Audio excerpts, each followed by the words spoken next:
The Curiosity Rover took a picture of something pretty enticing this week on the surface of Mars. While the object in question looks like a tiny little flower or maybe even some type of organic feature, the rover team confirmed this object is a mineral formation, with delicate structures that formed by minerals precipitating from water. Curiosity has actually seen these types of features before, which are called diagenetic crystal clusters. Diagenetic means the recombination or rearrangement of minerals, and these features consist of three-dimensional crystal clusters, likely made of a combination of minerals. Curiosity Deputy Project Scientist Abigail Freeman said on Twitter that these features that were seen previously were made of salts called sulfates.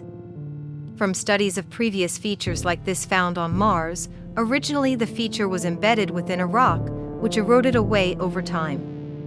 These mineral clusters, however, appear to be resistant to erosion. Another name for these features is concretion, which you may remember from the Opportunity rover, who saw features that were nicknamed blueberries since they were small and round.